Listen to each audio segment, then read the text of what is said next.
Okay, so dear Bookworms Club, I said Behrampur, welcome back to part two of my lecture, where the title of my discussion is Chromosomes, Polymers, and Entropy. As I mentioned previously, these chromosomes is typically a topic which is taught in biology. Polymers is a topic typically taught in chemistry, and entropy is a statistical physics concept, right? And or thermodynamic concept, typically discussed in physics. Now, how these three link together uh, is what I shall be explaining in the rest of my talk. So the way I'm going to go about it is basically discuss a bit about chromosomes, then discuss which is a bit of biology because there might be students who are, I mean, the physics students who might not know enough biology, though in ISER Baharampur is hardly the case. But I hope this talk is also used by other students outside also ISER Baharampur in colleges and universities of India. And then I'm going to discuss some polymers and statistical physics and uh, entropy and so on and so forth. Entropy is a concept which is not easily often accessible to even physics students, even master's students. I'm going to spend some time discussing that. And after giving the introduction, I shall basically integrate these ideas and discuss about my work on how chromosomes self-organize themselves within the bacterial cell. And my work shall also have very direct connection with experimental observations, which I shall also introduce in the course of time. But I'm in the physics department and I'm a statistical physicist. Even before I go to the topic of the talk, I think I need to tell you how come a statistical physicist is working on chromosomes and bacterial cells in general. So this is this upcoming topic which many of students, faculty are often not exposed to, called the physics of life. So how come I, having done my PhD in ISC, a Department of Physics ISC, and statistical physics of polymers. Now, what does statistical physics of polymers mean? We shall discuss that, but let's discuss about physics of life first. How come I, having done a PhD in statistical physics in ISC, passed out in 2002, then I went for my postdoc in Germany in University of Mainz, and then later to University of Toronto, and then back to Germany Research Center Jülich before joining back here in January 1st, 2009. So during my postdoc, I was applying statistical physics basically to the physics of macromolecules, right? And sometime around 2018-19, this physics of macromolecules, the way they organize themselves, the way they interact with themselves, was also relevant to the physics of biological systems. Within the cell, what do you have? You have proteins, you have large macromolecules. Chromosome is nothing but a very long polymeric chain, right? And so basically, some of these statistical physics principles suitably modified and adapted for the living cell, which is a non-equilibrium system, um, allowed me to basically look at the underlying mechanisms of self-assembly and self-organization within the cell. Now, I use this word self-assembly, self-organization. I'm talking about applying soft matter statistical physics of molecules within the cell. And my last two lectures have been on large dynamics, dead Brownian particles suspended in a fluid. Where does it come all together? Why are statistical physicists looking at physics of life? What is physics of life? So let me spend first 5-10 minutes on this idea, and then we shall actually enter the topic of chromosomes, polymers, and entropy. Okay. So first of all, even before I became interested in biological physics or physics of life as different from biophysics, and I should tell what is the difference in some time. So even before that, I was interested in the phenomena of self-assembly. Okay, so what is self-assembly? So basically, self-assembly is the idea that you can design molecules, or you can design the interaction between molecules. Now, molecules, what are they doing inside the fluid? They're doing Brownian motion. They're not only doing Brownian motion in space, in that they're moving around in space, but they're also doing rotational Brownian motion. They're changing their, uh, if you like, orientation. And if the interaction is suitable, then two molecules can join together and form a larger, more complicated structure. In general, the self-assembly idea means, I mean, the holy grail of self-assembly is particles automatically coming together. What does automatically mean? How can they automatically come together? By diffusion, by Brownian motion. That was the topic of my last two lectures. So they are moving around in space, they are orienting themselves with respect to each other in space due to Brownian motion, and thereby they can come close together. And if when they come close together, if the interactions and orientations are right, are appropriate, then they can form higher order, more complicated structures. And so it's like almost a building, except that it is at the molecular scale. So if a building has bricks, mortar, cement, and so on and so forth, right? And you have a human who has to basically coordinate among themselves and bring out this complicated structure called a building. But now if you have molecular building blocks, is it possible to design interactions so that they come together and form more complicated structures like the building? Right? It can the buildings self-assemble themselves. So that's the holy grail. And I mean, previously researchers were looking at it in the non-living systems. How can they tune the interaction between macromolecules? And just to give a background, in soft matter systems physics of macromolecules, soft matter is the physics of macromolecules, where the entropic interaction, where the effects of entropy uh, are all equivalent, are comparable to the energy of interaction. You know, F, the free energy, is U minus Ts. So these terms are comparable. Those are typically soft matter systems. So people were already looking at it in simple soft matter systems. Now, the living cell is a self-organized, self-assembled. It's not equilibrium. It is a driven system. There's energy, ATP, and whatever energy sources, but it is a huge self-organized system. Nobody goes and builds it. Molecules come together and build the entire system, and it makes a copy of itself where various molecules know where they have to be. Of course, you could say that this is this magic on the hand of God, but if you don't see that molecules are dead molecules, they somehow self-organize themselves to build the cell membrane, to build chromosomes. The chromosomes keep organizing themselves to do different functions, and more of that later. But just I'll show you a video which will be much more helpful, and you may be able to also relate. So this is a movie, you should later see it. You can search by DNA animation Drew Barrymore.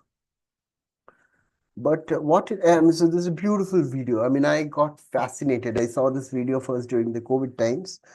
It basically shows the DNA being replicated and different molecules coming close together. So this is the DNA double helix which you can see.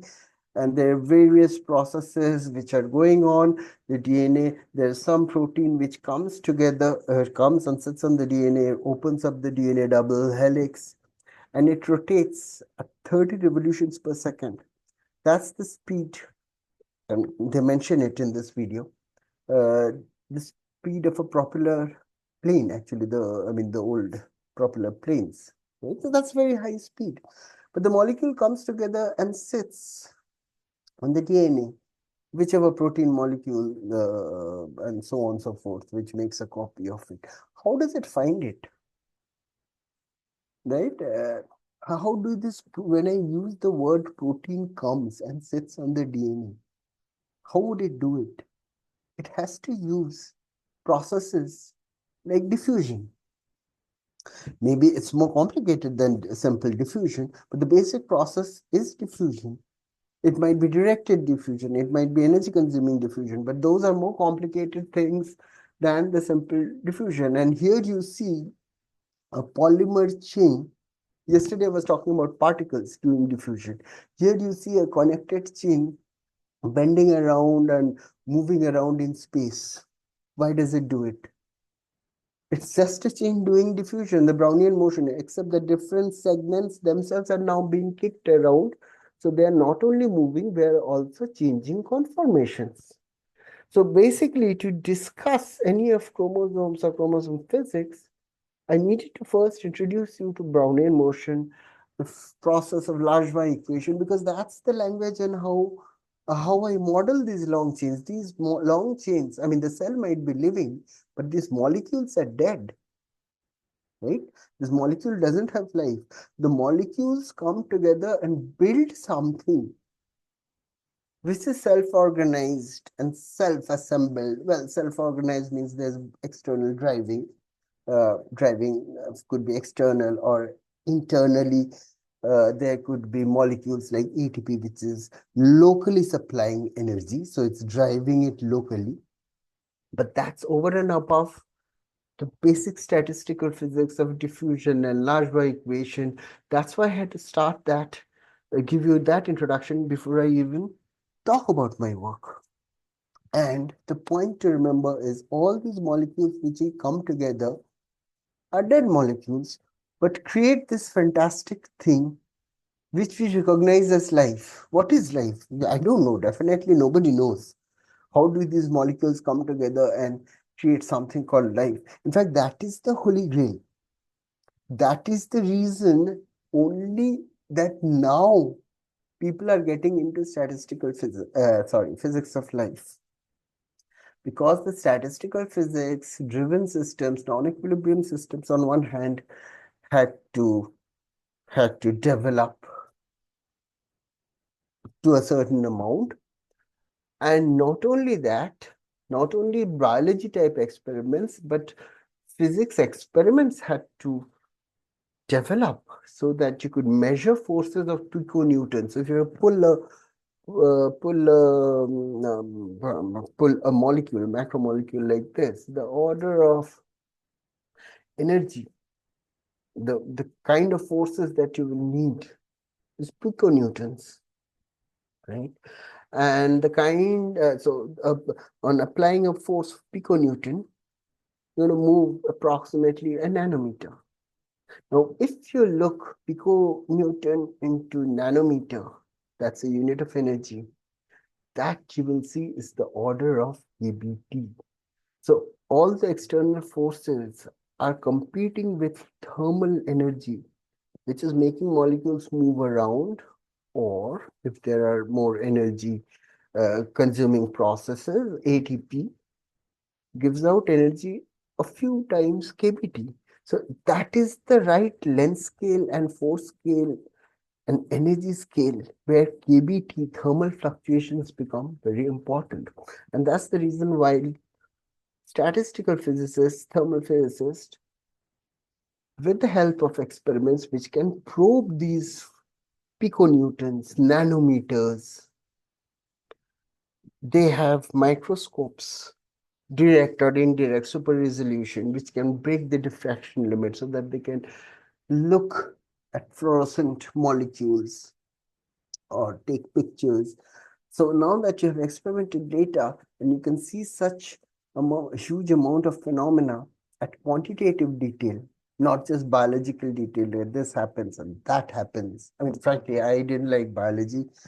I left biology after class 10 because I didn't like it. I didn't have so much of information. But right now, I'm completely enamored by it for the last 4 years.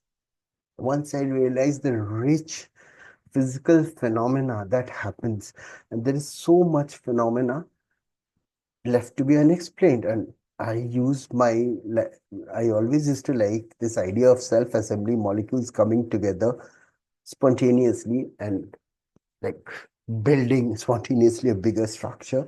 So whatever I was doing in non-living systems, dead molecules, standard physics, now I'm again dealing with non-living molecules, but they are inside the living cell. And I'm trying to figure out, I mean, the holy grail. I'm doing it in bits and pieces, how various processes within the living cell happen through the coordination of non-living molecules.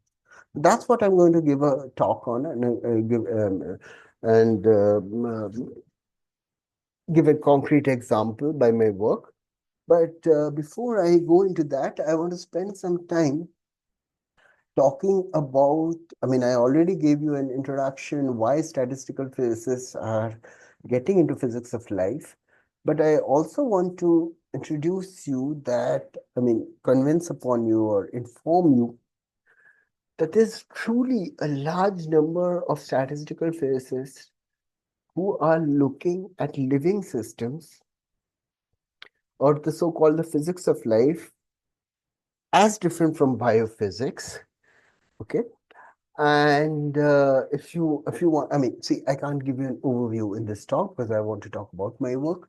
But if you go to my webpage, okay, and if you click on the research, then you'll reach this place, and here you will find what is soft matter, what is self-assembly.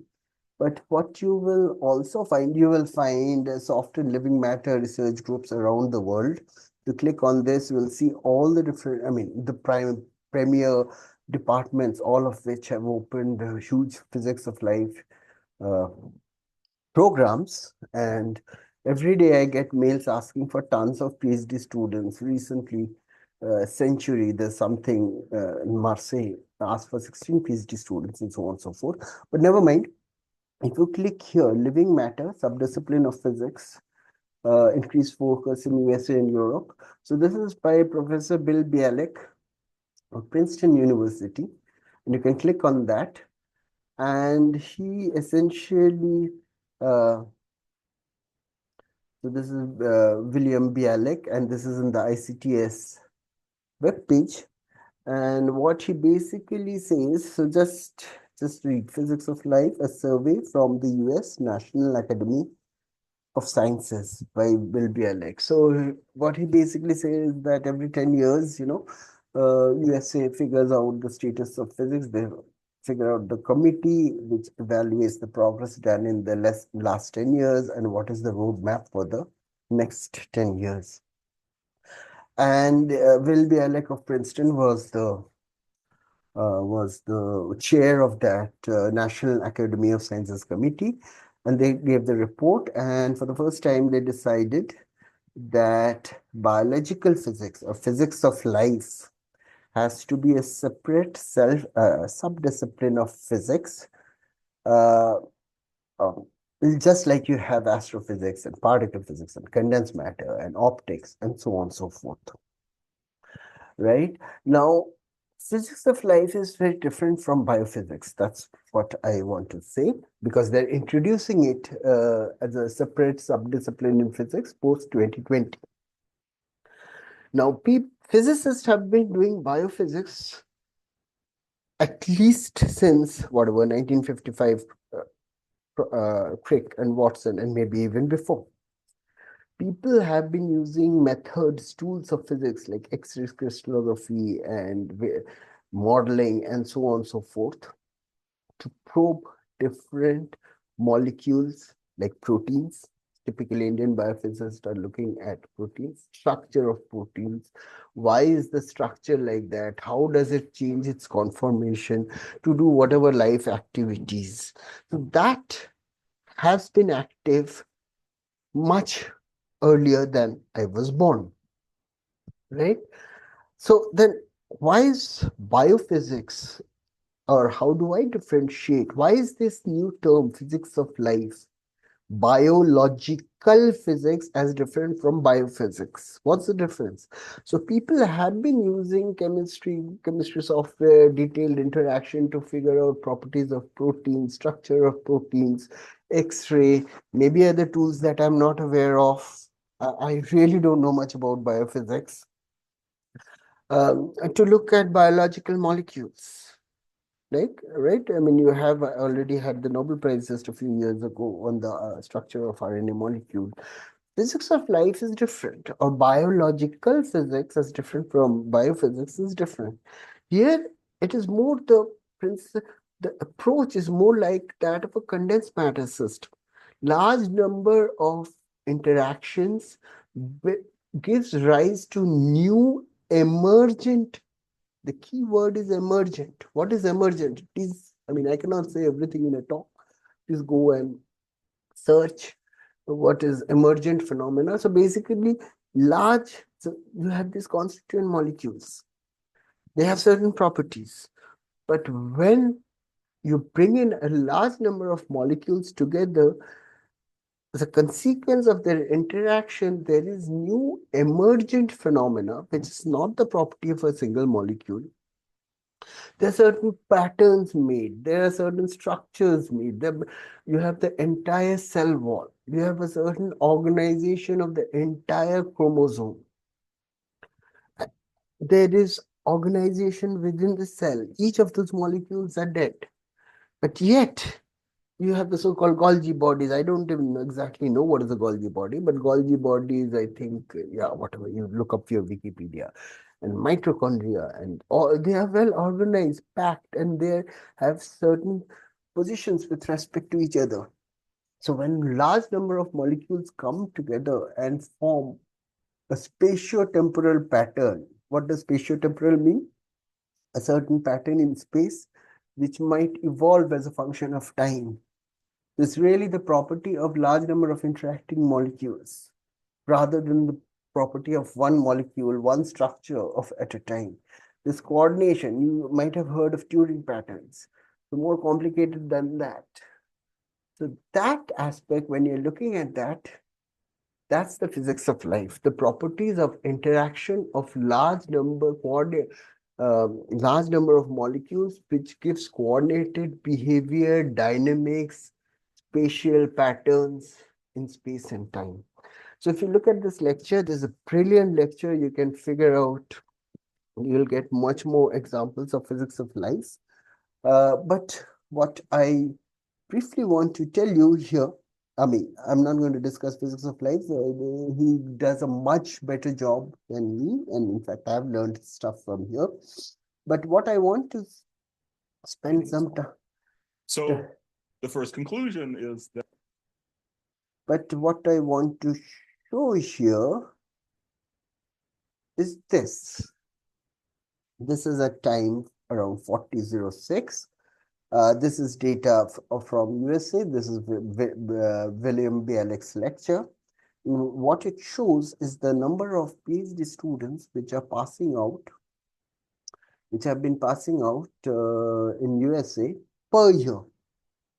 Number of PhD students awarded per year, right? So you see from 2020, so 2000 to 2020 data, because this decadal thing was for that last decade. And you see there will have been a certain around 50 or odd or a bit more PhD awards for plasma physics and nuclear physics and optical physics. And for particle physics, you might not be able to see, but you can go to this video and see. There are some 200 PhDs awarded, and similarly, a similar number for astrophysics, and I think a lower number for atomic and molecular physics. 400 PhDs are awarded for condensed matter on an average. You can see, I mean, it's going up with more investment, and at some point it had gone down. It might be yeah, I don't know. Let's not get into. But you see, before 2005, biological physics or physics of life started. I mean, there were people doing biology. I mean, people were designing AFMs and optical tweezers and so on, looking sometimes at protein molecules or whatever molecules. But the area was not even recognized. So it just starts somewhere here. And within 2020, it went to 150 PhD, which was basically what is particle physics. Particle physics started in the 1960s, 70s was the heyday, right? There are multiple courses on particle physics, nuclear physics, all textbook stuff. But you don't hear about biological physics. You hear about biophysics, but not about biological physics or physics of life. PhD started, I mean, being identified as a PhD in biological physics started here. It went up in 15 years to whatever particle physics was here. And I can assure you, and you can check yourself by basically subscribing to a mailing list called Soft Matter, that this number has gone well above this. I mean, it has absolutely exploded. And we are basically starting out. We are just doing the basics of biological physics, right? So whatever quantum mechanics was to the previous century, I would claim that biological physics is the same for this century. There's so much of the phenomena that we don't understand. And the number of PhD positions, the number of groups which are being advertised is incredible. I can't give you all the examples. You have to search on your own. But what I will give briefly communicate to And over you, the course of those 15 years, what I will communicate to you that this is IUPAP, International Union of what is it? Pure and applied physics, and all the major areas of physics, statistical physics. There are different commissions which basically design how conferences are to be held, how the funding, and I exactly don't know what they do, but there are these commissions for different areas of physics, astrophysics. And very recently, you can see that biological physics has also been introduced, semiconductors, magnetism, and so on. APS is American Physical Society. There was nothing called biological physics till, I think it was just introduced after this Bill Bialik's, 10-year decadal commission. And here I know, because all this information is available on the web, on this website, that if a certain number, a critical number, 1,500 or whatever, large groups start working in a certain area, they open a division. And you have the division of astrophysics and atomic and molecular physics. And now you see DBio, this has been introduced. Chemical physics was always there, computational physics has been there, condensed matter, of course, fluid dynamics, and so on and so forth, right? Particles and fields. And there's a separate area, division. You have this huge number of people working on a particular topic for it to be assigned a division. You have the deep poly, and you have a separate soft matter physics, because soft matter physics is what is going into biological physics or physics of life. I don't like this biological physics because people confuse it with biophysics, where I prefer. So, this is Cambridge Department of Physics, and they have a physics of life section. I prefer this name, right? So this is the Cavendish Laboratory of Cambridge, and you can go to any international university. Everywhere you will find a separate section called Physics of Life, High Energy, Applied, and so on and so forth, right? And now, if you look at APS stands for American Physical Society, American physicals, well, APS, you can look it up, right? They have these divisions and they have these conferences, and you should just see the number of speakers under D-Bio, biological physics. They're all statistical physics, just like I'm a newborn physics of life person. I wanted to be rather far away from biology. I gave up biology after class 10. We're all converted from statistical physics to soft matter. Now, just this year, I put in physics of life on my web page. Where is my web page? It was somewhere here. Yeah, this is my web page. You see, I put this. So I was the soft and living matter group. But since I've worked quite a bit of chromosomes, decided to put in physics of life here just this year. So basically what I do is statistical physics, right? So you can get to know more about it, as I said, from Bill Bialek lectures, spending some more time on my web page. There is also soft and living matter groups around the world. There are some reviews and references on my web page. This is basically on statistical physics, hydrodynamics, effects in soft matter. So if you liked what I talked about, you can explore more on my web page here, right? I have also some lectures uh, on computational physics and fluid dynamic and statistical mechanics. Uh, and you can figure out this Bill Bialek lectures later. So that's where, and you can get to know what is physics of life and why is it different from biophysics more here. So that's the background I wanted to give you before actually going into the details of my talk. Uh, yeah, just let me close this up. Yeah, and yeah,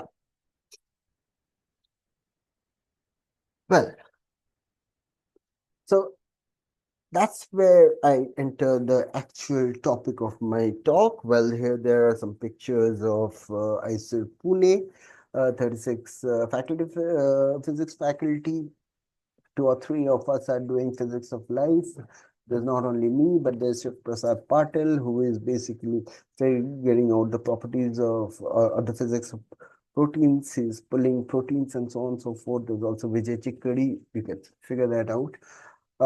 So though you all of you might know chromosomes, I'll go through this fast because many of you have taken biology in 11, 12, and in ISIL, but there might be some people like me who had left biology after class 10. And in 2020, I didn't have a clear idea of what was DNA and what is a chromosome. So this is the cell. And inside that, there's a nucleus. These are all other organelles whose name, yeah, you might know. And inside the nucleus, so this is of a eukaryotic cell. Those are cells which have the nucleus. You have such structures, DNA packed into such X-like things, which are called the chromosomes.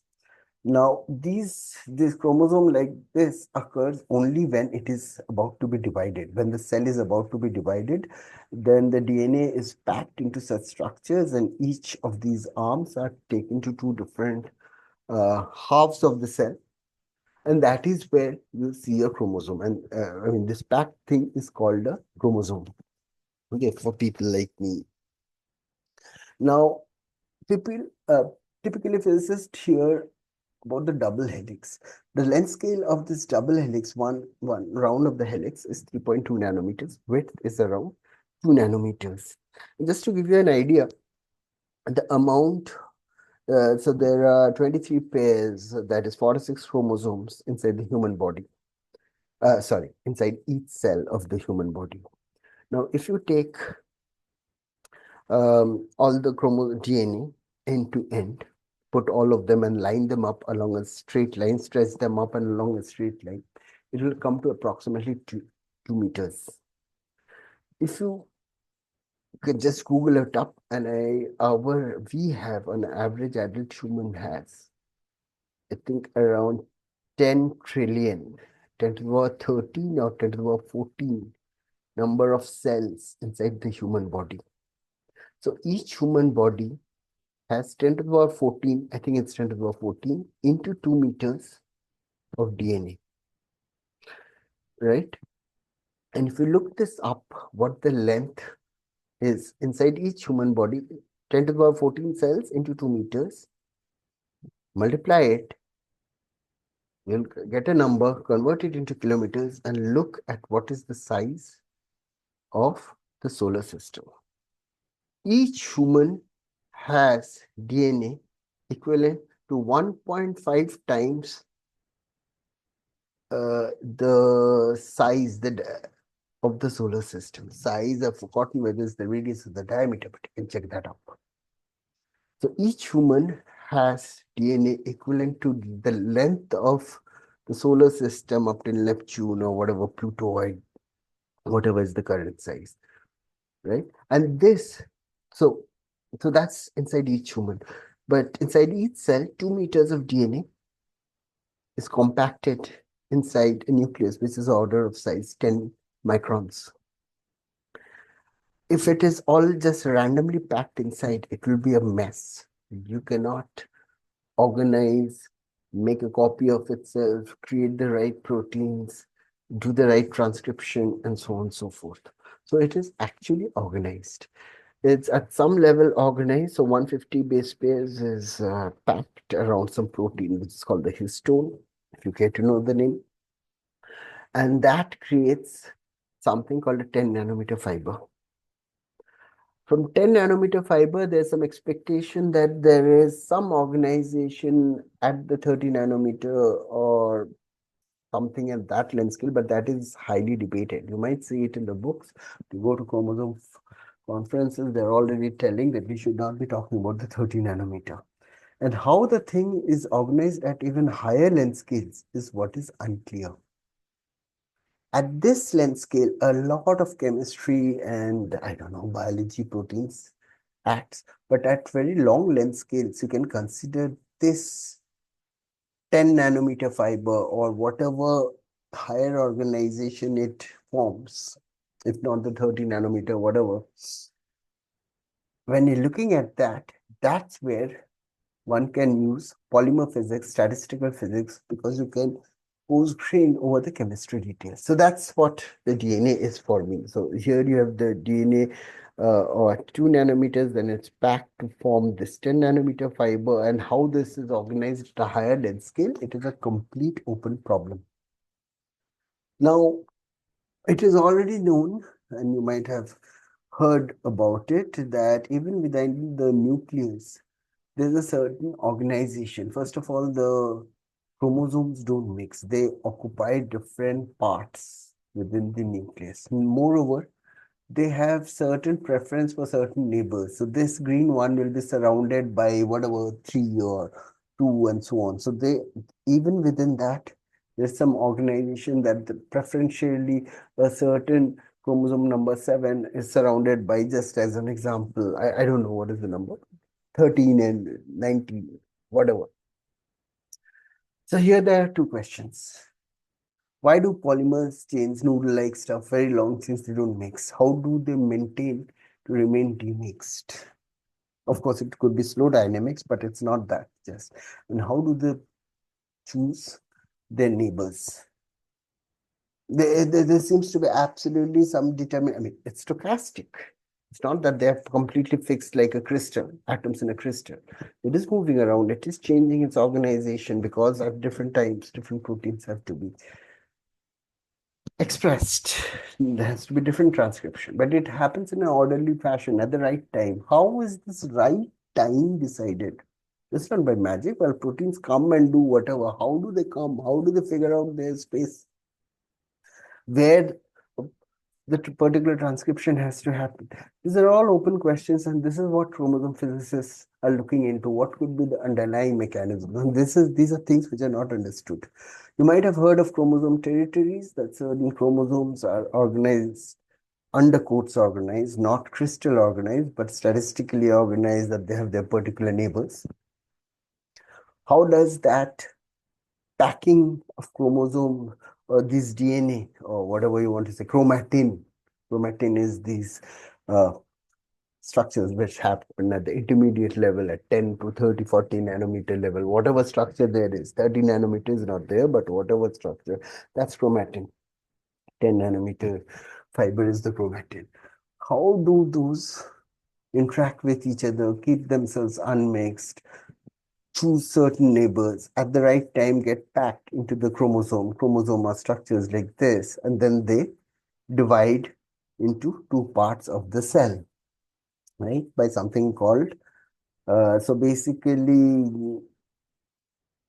what happens is these chromosomes line up in the middle of the cell, and there is a very active machinery, some complicated, I mean, for me, complicated protein machinery holds them and pulls them apart to two halves of the cell. So each part has one copy of these chromosomes, and then cell division happens in the middle, right? And after cell division happens, each of those chromosomes, again, these packed chromosomes open up and become like this. How? How does it happen in such a timely manner, organized manner, fast manner? And a bone cell will pack up its chromosomes, divide, and again open up. Certain parts will be compacted, certain parts will be open in such a way that it will have the right proteins which will be transcribed for the bone cell. So it won't reorganize itself into some chromosome relevant for, I don't know, the eye cell or the skin cell or, I don't know, kidney cell. How? How does this happen? Magic is not a life and magic and somehow it happens, the life force. These are not happy answers for us. Uh, Physicists would say, we don't know. We don't know is a perfect, we don't know most things about life and many other things. We don't know. The question is to figure out. Yeah. So this is a very complicated system with 23 chromosomes and so on and so forth. I decided to start on simpler systems called bacterial cells. Bacterial cells, first of all, they have only one chromosome, one ring. They're not packed like this. And moreover, they don't have this mitotic spindle which pulls chromosomes apart to two halves of the cell. So this is a schematic, sorry, this is a picture from bbc.com. This is the so-called E. coli cell. It's a spherocylinder. Its aspect ratio is 1:2.5. And when a cell has to divide, it elongates. It doesn't increase in its width, but it elongates. And here you see that what happens is there's a cell division going to happen here along here. And so this will become a new cell and this will become a new cell. And here you can see another two of them about to divide here. And the aspect ratio has become 1:5. Okay. Now, for bacterial cells,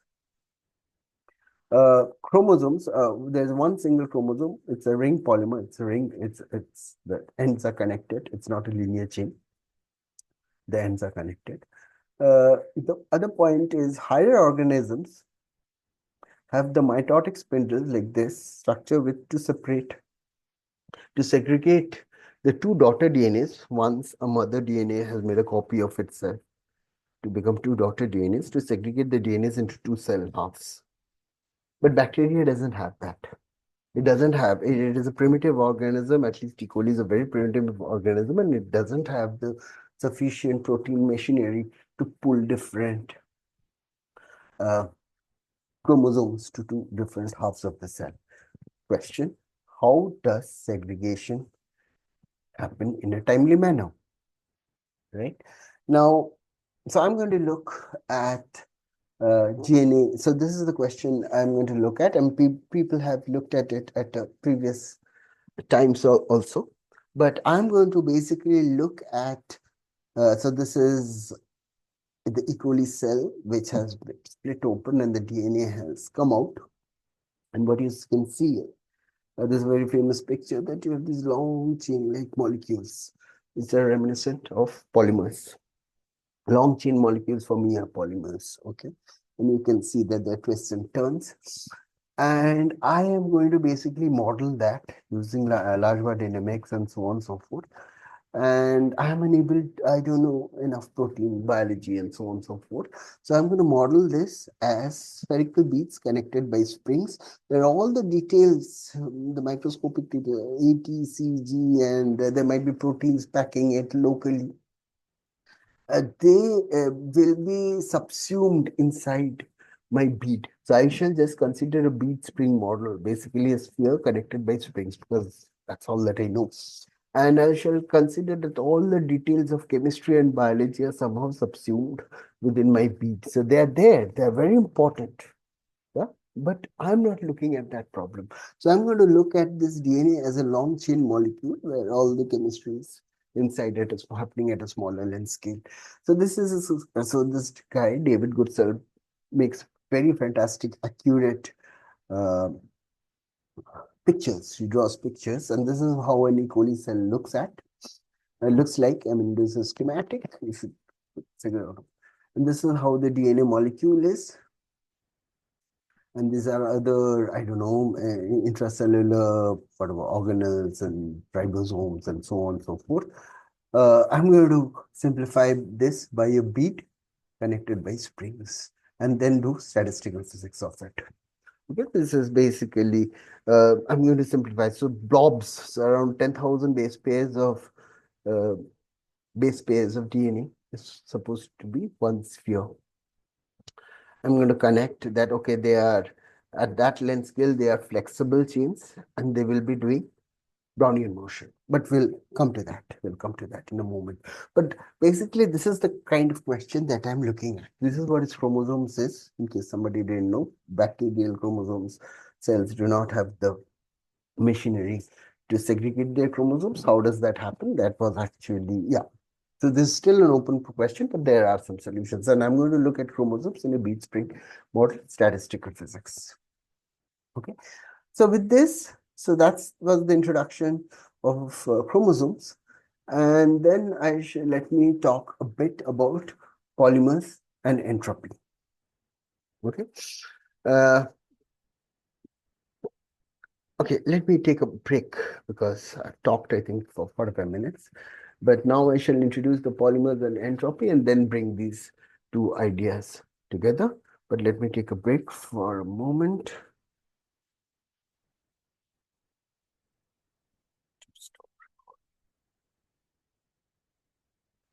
Stop recording.